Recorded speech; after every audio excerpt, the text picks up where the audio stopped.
जय माता दी दोस्तों, शुभ दिन।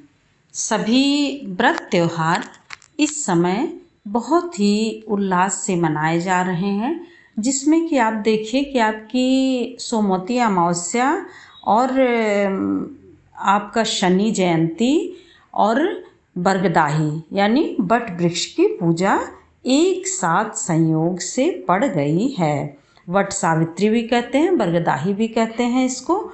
तो आप देखेंगे कि सोमवती अमावस्या में हमारे यहाँ जो भी रीति रिवाज हैं, हमें उन्हीं के अनुसार पूजा करनी चाहिए। वैसे तो सामान्य रूप से सभी की पूजा लगभग एक जैसी होती है, परंतु सबकी जो खुद के परिवार की, स्वयं के परिवार की रीति रिवाज होता है, उसके अनुसार हमें पूजा करनी चाहिए।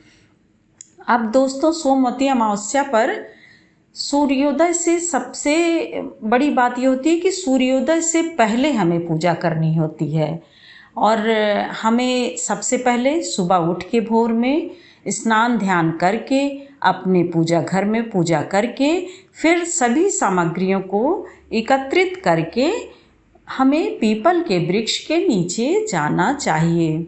इसमें हमें 108 बार परिक्रमा करनी होती है। तो हम जब सबसे पहली बार शुरुआत करते हैं तो हमें धान और पान से शुरुआत करनी चाहिए। अर्थात धान आपका मायके का होना चाहिए और पान ससुराल का होना चाहिए। अब इसमें देखिए, किसी के यहाँ का कुछ जो है अलग होगा, किसी के यहाँ ससुराल का होगा धान तो पान मायके का होगा। इस तरह से पहली बार शुरुआत जब भी करें तो धान और पान से सोमवती अमावस्या की व्रत की शुरुआत की जाती है। उसके बाद फिर आप सुपारी से दूसरी बार दीजिए और तीसरी बार सिंदूर से। और उसके बाद मतलब सभी का ये सोचना रहता है कि सभी श्रृंगार की सामग्रियों का कर दीजिए। जैसे सिंदूर है, सिंदूर तो देना ही देना है, धान पान सुपारी और सिंदूर। उसके बाद आप बिंदी का दे दीजिए, नेल पॉलिश का दे दीजिए। मतलब इसी तरह से आगे आप किसी भी सामग्री का दे सकते हैं।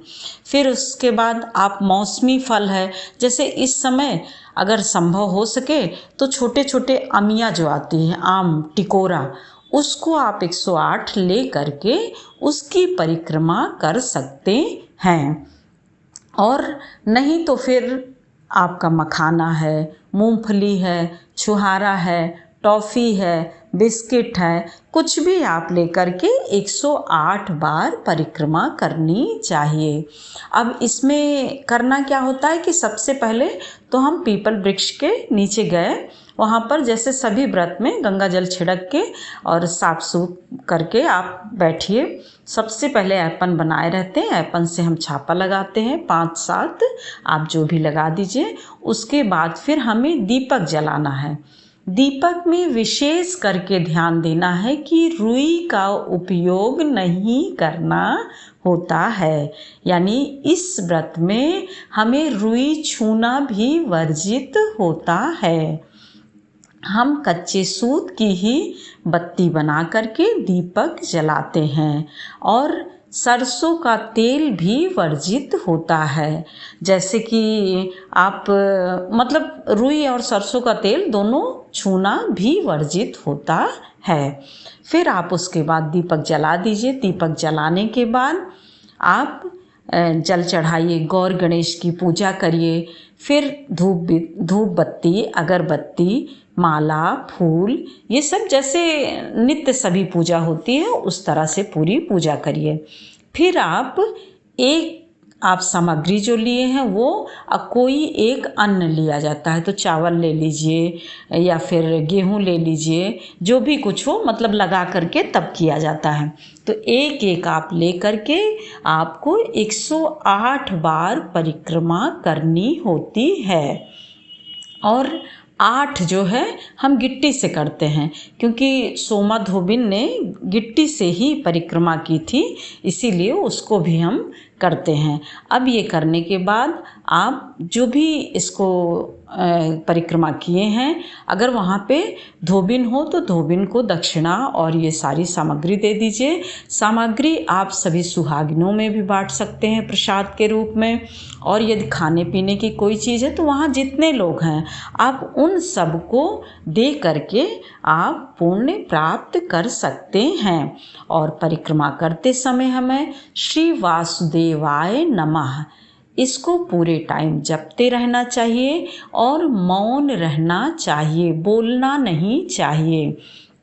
जब हमारी परिक्रमा पूरी हो जाए तो हमें थोड़ी सी उपली कंडी उसमें हवन करना चाहिए। उसमें भी आप हवन करने के बाद आचमनी दे करके फिर भोग लगा करके आप जल चढ़ा करके उसके बाद फिर सुहाग ले करके तब फिर वापस अपने घर आइए। इस प्रकार से सोमवती अमावस्या की पूजा पूरी हुई। अब सोमवती अमावस्या में भी जैसे है कि श्रृंगार की जितनी सामग्री है उतनी चढ़ाइए यथा सामर्थ्य। कोई ज़रूरी नहीं है कि आप बहुत ढेर सारी चीज़ें चढ़ाइए, जो भी है श्रद्धापूर्वक और बहुत ही प्रेम पूर्वक अपने व्रत को पूरा करना चाहिए। अब इसमें जब तक हम पूजा करते हैं तभी तक व्रत रहता है, इसमें व्रत नहीं रहा जाता है, परंतु कुछ लोग इसमें भी व्रत रहते हैं। अब आप घर आइए तो बस इतना रहता है कि उस दिन आप रुई ना छूइए और सरसों का तेल छूना भी और खाना भी वर्जित है। आप सात्विक भोजन, आप देसी घी या फिर रिफाइंड मूंगफली के तेल में आप पूड़ी बना लीजिए, दही है, आम है, किसी चीज़ से आप खा सकते हैं और प्रसाद के रूप में उसको भी खा सकते हैं। कुछ लोग हैं पूरा खाना खाते हैं, लेकिन ये कि बहुत लोग हैं जो कि सात्विक भोजन ही करते हैं। इस प्रकार से अपने अपने घर का जो भी है रीति रिवाज वो अलग अलग होता है, उसी के अनुसार आपको करना चाहिए। जय माता दी। फिर मिलते हैं दोस्तों एक और नए वीडियो के साथ, तब तक के लिए